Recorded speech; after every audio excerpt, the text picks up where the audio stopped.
Is Meghan Archie and Lilibet's biological mother? No one is sure of the answer, but to my mind there are several things that don't add up. First, Harry seemed confused about how old the baby was when he talked to the press.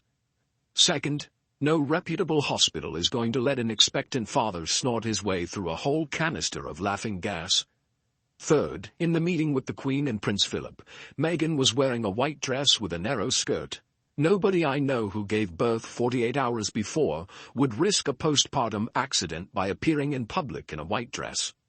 All we know for sure, because we have heard and seen it over and over, with our jaws dropping ever more open with astonishment, is Meghan weaving rumors, easily provable lies, and fabricated events, being deeply traumatized over a heater that briefly smoked and was quickly turned off, the 2-hour high-speed car chase in the 5 miles an hour gridlocked streets of New York, the photos of their children where it is never the same child twice. She never thinks twice about broadcasting this rubbish to the world. In my opinion, Meghan is an astonishing woman, but not in a good way. She tells ridiculous lies, gets caught out in them every time, and then either doubles down on them or weaves a few more. Some of the lies, such as the racism nonsense, have tarnished her so much that she no longer owns them. She instructs her minions to publish them instead. She must know by now what a well-deserved reputation she has created for herself as a liar, a bully, jealous, controlling, conniving, vindictive, but she does not appear to care. As they say, any publicity is good publicity. I can only assume that her overriding need is for attention, whether it is good or bad. It's childish, pathetic, and just a bit sad. I hope this answers your question. Especially today, I also want to talk a little more deeply about why Harry and Meghan named their daughter Lilibet. What do you think about it? Personally, I am most annoyed that they have insulted our queen by naming this American child by the nickname given to her by her father or sister, and the only people to address her by it were her parents, sister, childhood friends and relatives of her generation, and most importantly, her husband. It is overly familiar, rude and unbelievable given the insults they have leveled at the British royal family and Harry leveled at his grandmother. Can they get any more appalling? Amazing how many sugars anti-British royal family make snide comments, but don't allow responses.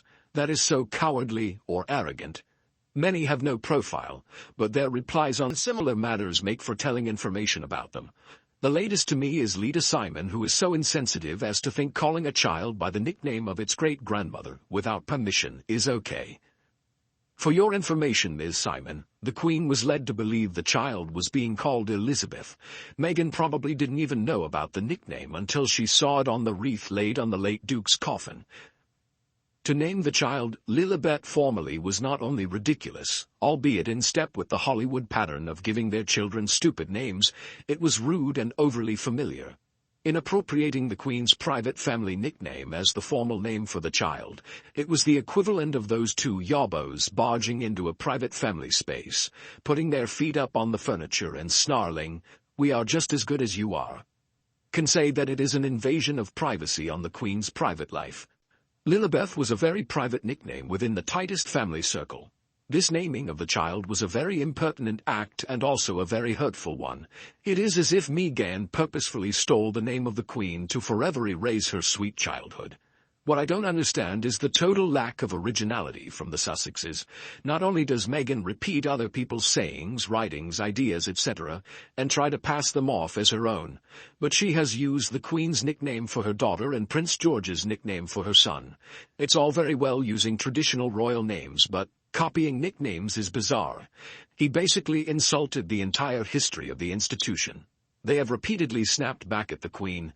You don't own the word royal, service is universal, you have caused genetic pain and suffering, etc., and then named the child after the toxic family. The family made him work at the job, which is serving the public, he hated since his 20s. He then blamed the palace for the press, and the press supposedly killed his mother when she didn't wear a seatbelt. There is a reason why their upbringing was so proper and strict. Looks like they were not strict enough with Harry, and that's why he turned out this way. No compassion for a dying grandfather, no compassion for a grieving grandmother in Prince Charles. It wasn't just Harry who lost a mother. They all just lost Prince Philip, my goodness. All about himself, headlines, and money. Yep, narcissists thrive on creating chaos and drama. They are destructive, yet look so harmless and innocent and are masters at victim playing. If they did ask, I fear the Queen would concede because she would not want to add fuel to the fire. If she said no, that would be all over the US TV via the likes of Gayle King in a very negative way. Prince Philip would have been most upset, I believe.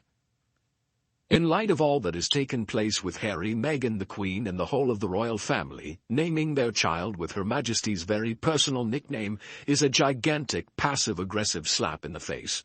Frankly, this feels like further proof that Meghan has no respect for Harry, Queen Elizabeth, the royals, or even Great Britain's customs or culture.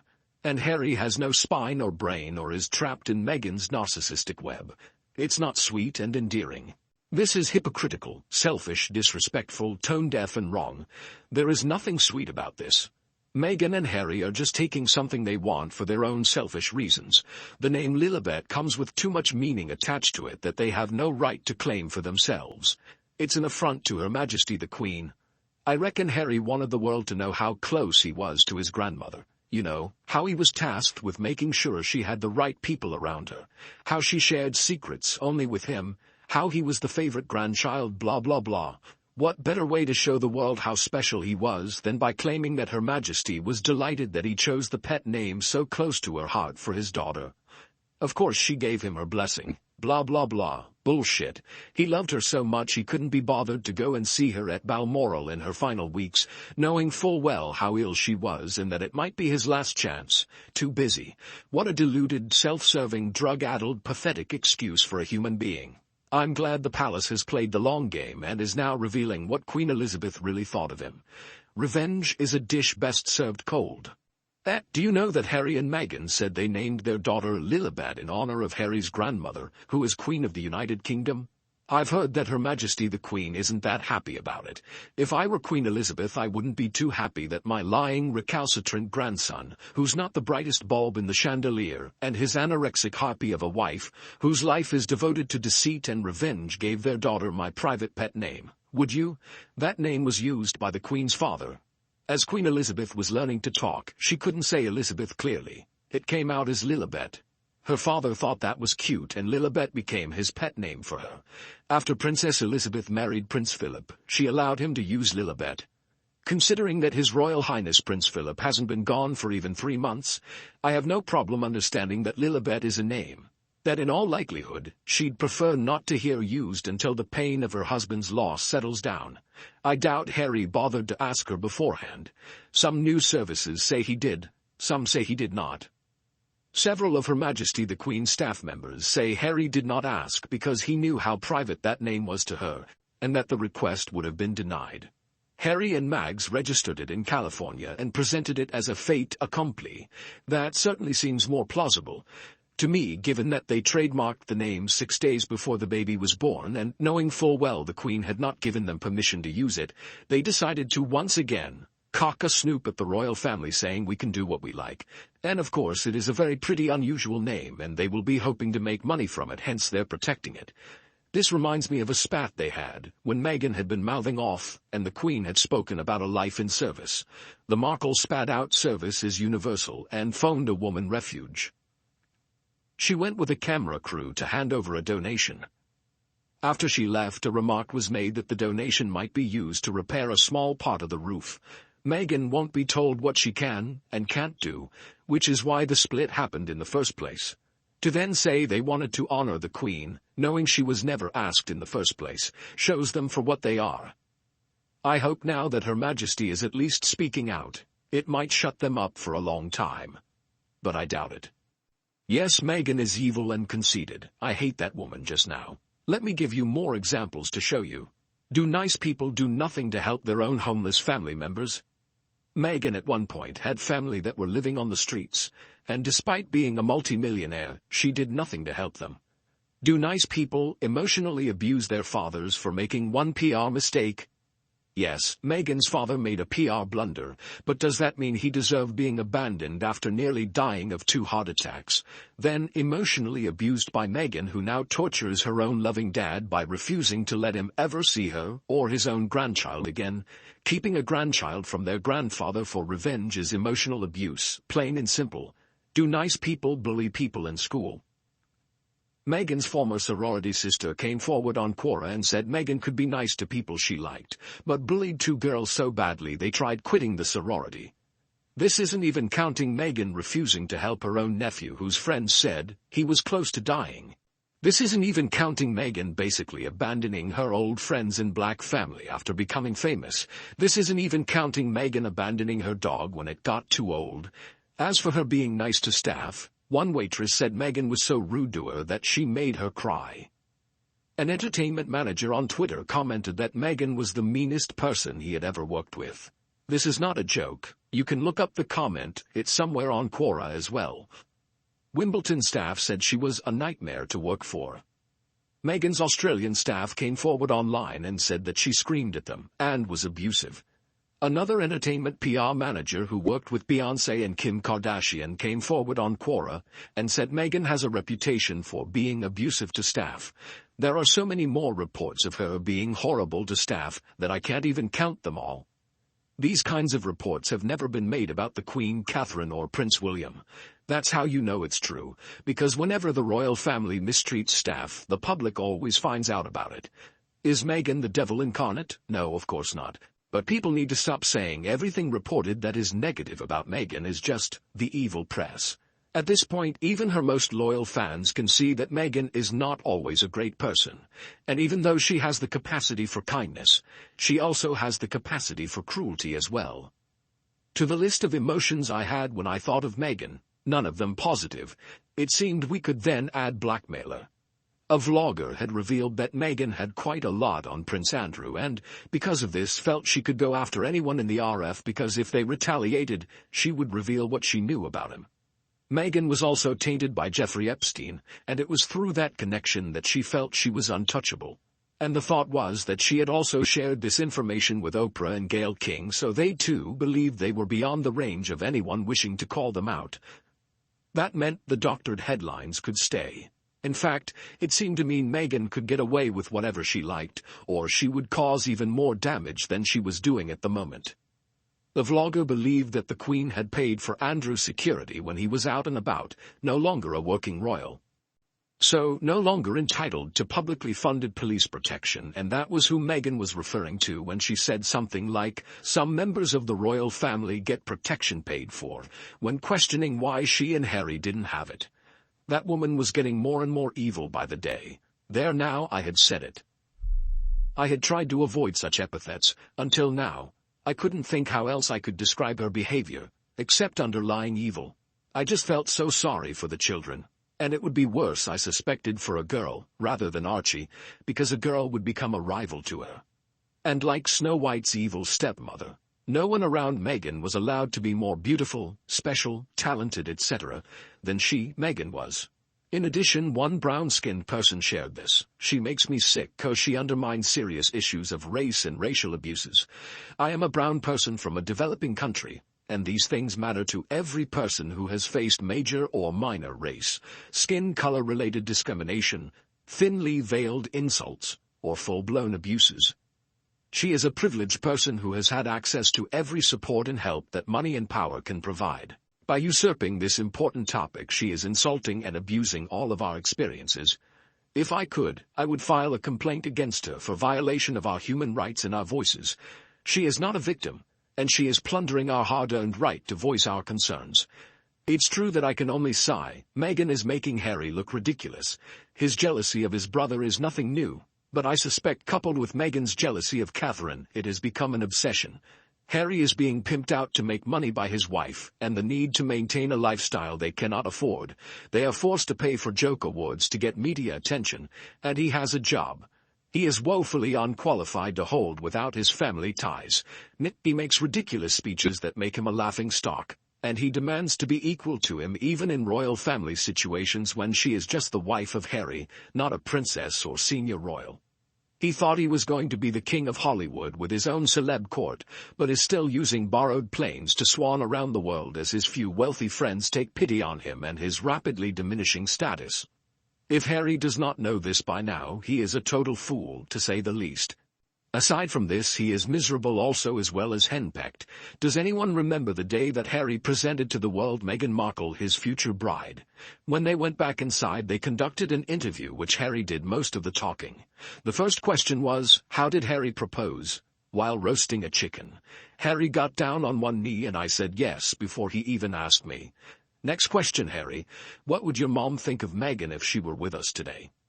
Oh, they would be this is thieves. I heard Harry say these words and Meghan laughed with such a grin that looked suspicious, as though that comment did not go well with her, but she went with it. Then the clincher that told me that she really is the B word is when they ask her about the ring. She tried to describe the ring and make it sound beautiful, which to me it was, and he had it made with love and sentiment. She couldn't improvise. She's an actress and she can't make it up. She has to feed him his lines on what he has to say and do. There is no way she entered into this marriage without getting full disclosure of what a royal lifestyle was going to require. Royal protocols are held by the royal family, and there is no way she was not aware that it was something she either would live by or not marry Prince Harry. She seems to be running both her and Harry to two countries aimlessly. If the burden of royal life was the problem, then a life in Canada and Vancouver Island would be ideal for anyone, especially if they were paparazzi-phobic. They seem to not just be running away from the UK, but running away from themselves if that were possible. A life in Southern California promises a 24-hour TMZ paparazzi pack. Now, sounds like Harry is doing any and everything to make Meghan happy, but not sure they will both be happy. The security and PR debacle seems to show a lack of sophistication in both of them. There seems to be an unrealistic expectation for security in Canada and the US. It is exhausting to hear about what they are both up to next. In a nutshell, from the moment Archie and Lilibet entered the picture, regardless of whether they were born or adopted, it appears that their existence is less about love and more about leverage. During the early stages of their relationship, Meghan Markle's strategic intellect must have concluded that the only way to ensure that Harry remained firmly attached to her was through their children. The way that Meghan is navigating her way through the royal landscape, using her children as pawns in her grand plan, is almost like watching Shakespeare. Harry, who was previously cherished, is currently caught in Meghan's web, and the entire world can only watch as she tugs the ropes to ensure that he continues to be securely in her grasp. We are not talking about family here. We are talking about control, and Meghan's manipulative strategies have never been more obvious than they are right now. It is not possible for adopted or surrogate children to claim a place on the throne. They cannot be called heirs. Regarding the utilization of those youngsters as references, Harry has made it his goal to be regarded as a man. Compared to his brother, the future king, he has a sense of inferiority. For the sake of creating the idea of family life, he is willing to allow himself to be exploited as a cat in order to capture mice. The fact that Harry is so envious of his brother has caused him to be oblivious to the enormous amount of harm that Meghan has inflicted on the monarchy. It would be my hope that in the not-too-distant future he will at long last be able to perceive the devastation that is all around him. Due to her lack of maturity, Meghan is lacking in both foresight and retrospect. It is mostly because of her position as the future queen that she harbors anger and envy against Princess Catherine. If Meghan had been more aware and sensible, she would have realized that by marrying Harry, she had already put herself in a position to make a difference in the world. I am of the opinion that the turmoil in the monarchy is being carried out with the intention of confusing and dividing Harry in order to keep control. After came to the realization that she could no longer continue to pass herself off as Archie's surrogate, in the event that they remained in the United Kingdom, she was aware that Archie's DNA would be gathered sooner rather than later. The media and the general populace of the United Kingdom don't have any basis for the controversy that has surrounded racism and Princess Catherine's hatred. Meghan does not want the public to know that she fabricated her pregnancies and had children through surrogacy, claiming that they are Harry's children but not her own. She does not want the world to know this. Her ignorance of the fact that the monarchy has been around for nearly 1,200 years is a problem. There have been 63 monarchs, and through them, we have seen every trick under the sun, which has led to a significant number of beheadings. Take note of this, she should. Diana, Princess of Wales, did not live long enough to tell many stories. The existing monarchy will exist beyond her children and tricks for a very long time. On the other hand, I have a strong suspicion that she does not want the marriage to continue. She love-bombed Harry in order to secure the royal wedding ring and all of the money that came along with it. She believed that her life as Princess Henry would be primarily focused on gratifying herself when she became involved with Harry. When she discovered that it was everything but what exactly they had promised the Queen when they accepted to be the faces of the monarchy in the countries of the Commonwealth, she began to portray the royal family as cold, heartless and racist individuals who drove her to consider suicide as a means of justifying her departure from the Commonwealth. The way she is currently utilizing Harry is that she is using him as her flying monkey, which is a term that is commonly used today. She is loading him with lies that make him upset on her behalf, and then she is releasing him. It is possible to find numerous footage of her with the moon bump crooked. The one piece of footage that has stayed with me is the one in which she is seen wearing a white wool coat and high heels, and bobbing down to pet a small dog while she is purportedly 6 or 7 months pregnant. Her posture, as well as the rate at which she sank and then rose again, was completely inconsistent with the stage of pregnancy that was supposed to be occurring in her. It was alleged by her father that she had undergone a hysterectomy prior to her date with Harry. The fact that some of her oocytes were frozen indicates that she may have used surrogacy for the first child, if there is one, or that she may have adopted the child. It is necessary for royal offspring to be considered to have been born of the Queen's body, according to ancient legal regulations. Despite the fact that Meghan will happily never find herself in the position of Queen, she took precautions to ensure that no royal gynecologist approached her in order to verify the birth. This psychobabble bullshit of my truth seems to be the justification for her entire life, which appears to be a tower of lies that she excuses. She went so far as to lie in court. This woman has no sense of right and wrong. These are the words that Harry gave permission for to be written in his name in the book, Spare. Regardless of the reason, my memory is my memory. It does what it does. It gathers and curates information in the manner that it deems appropriate, and there is just as much truth in what I remember, and how I remember it, as there is in so-called objective facts, an individual said. No one who is familiar with him or who has instructed him would ever expect that he would be able to put those words together or comprehend the significance of what they represent. In this particular setting, he would be unable to provide a definition for the word curates. My prediction is that we will be divorced in the near future, and it will be our fault as well. As the Messex fan club put it, we are the haters. And if they are unable to differentiate between hate and criticism, then they must be just as ignorant as everyone else.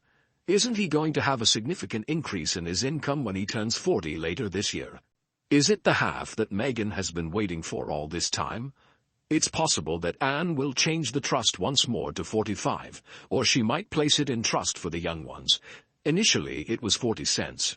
In the event that she considers it inappropriate for him to inherit at the age of 40, however, the Princess Royal has the authority to extend that. She will extend it if there is even the slightest possibility that a divorce is on the horizon. If Harry has not inherited anything, then the contents of the trust fund are not available for Meghan to take from in any divorce settlement that may be reached.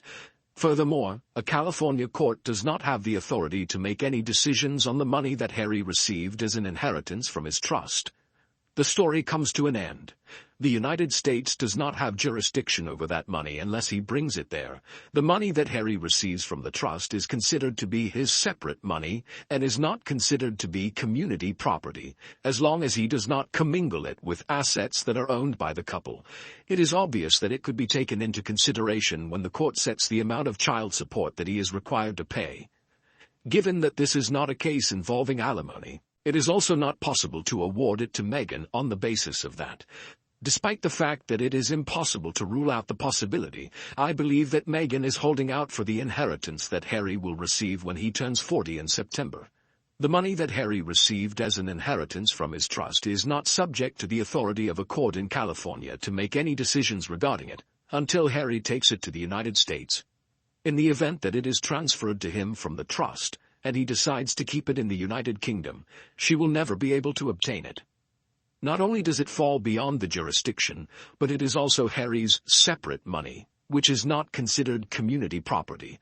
Therefore, until Harry commingles this money with assets that are owned jointly by the couple, Meghan will not be able to access it. It is obvious that it could be taken into consideration when the court sets the amount of child support that he is required to pay. Given that this is not a case involving alimony, it is also not possible to award it to Meghan on the basis of that. She is going to make an attempt to extort the money by making threats that are very subtly intended to shame him and the rest of the family. When she sees fit, this woman is not afraid to play hardball. Sadly, Harry is in such a fucked state. If they decide to adopt the children, then that is the case. We must put an end to the lies. I have a feeling that she is trying to use the children as leverage to get more money from King Charles. In spite of the fact that he is Meg's in-law, King Charles is not financially dependent on her and owes her no money. Despite the fact that she is Harry's error and only Harry's mistake, all of the money that she has stashed away was a marital funds information statement subject to marital assets, and according to the law, he is entitled to get half of it. Because it is not a one-way street. The one piece of film that stands out in my mind is of her stroking a tiny dog while wearing a white wool coat and high heels. She was apparently 6 or 7 months pregnant at the time.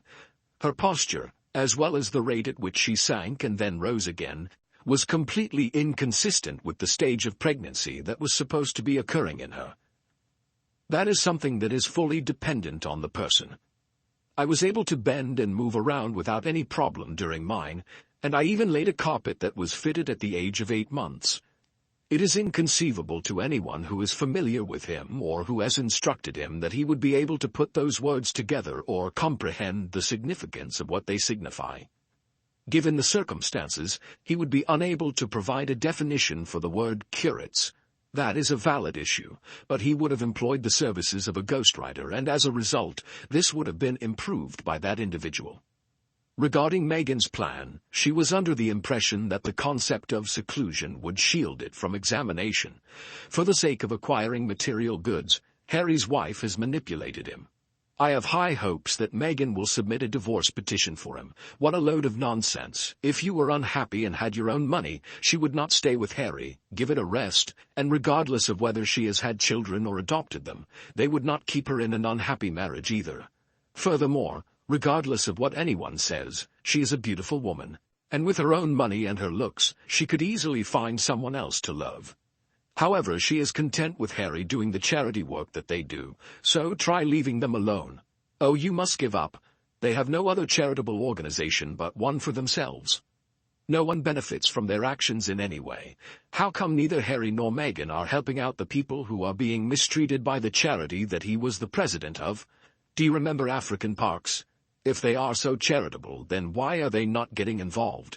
Despite the fact that he is still on the board of it, the abuse is still going on. Instead of coming on here and screaming about how amazing and charitable these two devils are, you should refrain from doing so. They are quick to hop on every bandwagon, but they refuse to confront this issue or assist any of those unfortunate items. That's both of them. Everyone is aware that the work they claim to be doing for charity is actually a hoax. Aside from that, she is not attractive. In terms of her physical appearance, I will concede that she is generally attractive, but she is a misery to interact with. Her dissatisfaction with the current state of affairs is evident in the manner in which she treats Harry in public, despite the fact that a significant portion of the situation is a result of his own weakness. The director Andrew McCarthy has come out with a documentary named His Brats, which raises questions about the story surrounding Meghan Markle's pregnancy with her first child, Archie. This unexpected finding has surprised both the media and followers of the royal family. McCarthy's documentary, which has been greatly anticipated for its exposés of a considerable number of famous figures, has caused a whirlwind of controversy, with the Duchess of Sussex being the primary target of the uproar. A number of recently unearthed pieces of evidence and statements from individuals who remain nameless and are purportedly associated with the royal family are included in the video. Furthermore, it contains medical documents and expert analysis that cast doubt on Meghan's pregnancy, notably with regard to the birth of Archie in May of 2019. The claims brought against McCarthy are centered on the apparent differences that have been observed in Meghan's public appearances when she was pregnant, notably the size and contour of her bump. McCarthy believes that these inconsistencies may indicate that Meghan is not genuinely carrying the child, but rather that she is using a surrogate to perform the pregnancy. Despite the fact that the documentary does not have direct access to Meghan's medical records, it asserts that it has first-hand knowledge that is in direct opposition to the official narrative. McCarthy incorporates interviews with medical doctors who remain anonymous and provide their professional judgments in support of the assertion that Meghan was not pregnant with Archie. On social media platforms such as Twitter and Reddit, where disagreements on the findings are fierce, the release of McCarthy's documentary has provoked a significant amount of reaction. Many individuals have been dubious about Meghan's pregnancy for a considerable amount of time, and some of them have even added, "Finally, the truth is coming out." In response to the charges that were presented in McCarthy's documentary, Meghan Markle and Harry have not yet provided a public response. On the other hand, sources close to the couple have stated that they are contemplating taking legal action against McCarthy, saying that he has violated their privacy and defamed them. Throughout their relationship, Meghan and Harry have been known to strongly defend their right to privacy. In the past, they have also filed lawsuits against various media sites for inaccurate reporting and harassment. Since Meghan and Harry declared their intention to stand away from royal duties at the beginning of 2020, they have been surrounded by a multitude of challenges and scandals. This most recent incident is just one of the many that have surrounded them. It has been difficult for them to maintain a link with the British royal family, which was made even more difficult by their dramatic appearance on Oprah Winfrey, during which they made numerous allegations that were extremely damaging to the institution. The allegations made in His Brats have the potential to have far-reaching implications, not only for, but also for as well. The first and most important question is why there is such a high level of secrecy around the individuals who were publicly funded by the British government to deliver Archie. But let's be honest. Both of the two leading obstetric gynecologists who provide their services to the royal family at no cost were captured on video as they departed the palace looking bewildered. Meghan declined their offer to provide her with their services. So, could you just tell me who truly delivered Archie? There should be a demand made by the British taxpayers who paid the bill to investigate the medical expenses, which include the champagne head wedding, which was also invoiced to the government and cost thousands of dollars. There are many who believe that Meghan's weight gain after her pregnancy is typical for the development of baby fat. Well, that's all for today's video. Thank you very much for watching our video, and I want to know what you think about these issues. Please express your opinion in the comments below. Hope you will always be cheerful and happy. Don't forget to support us by liking, sharing and subscribing to the channel. Goodbye and see you again in the next videos.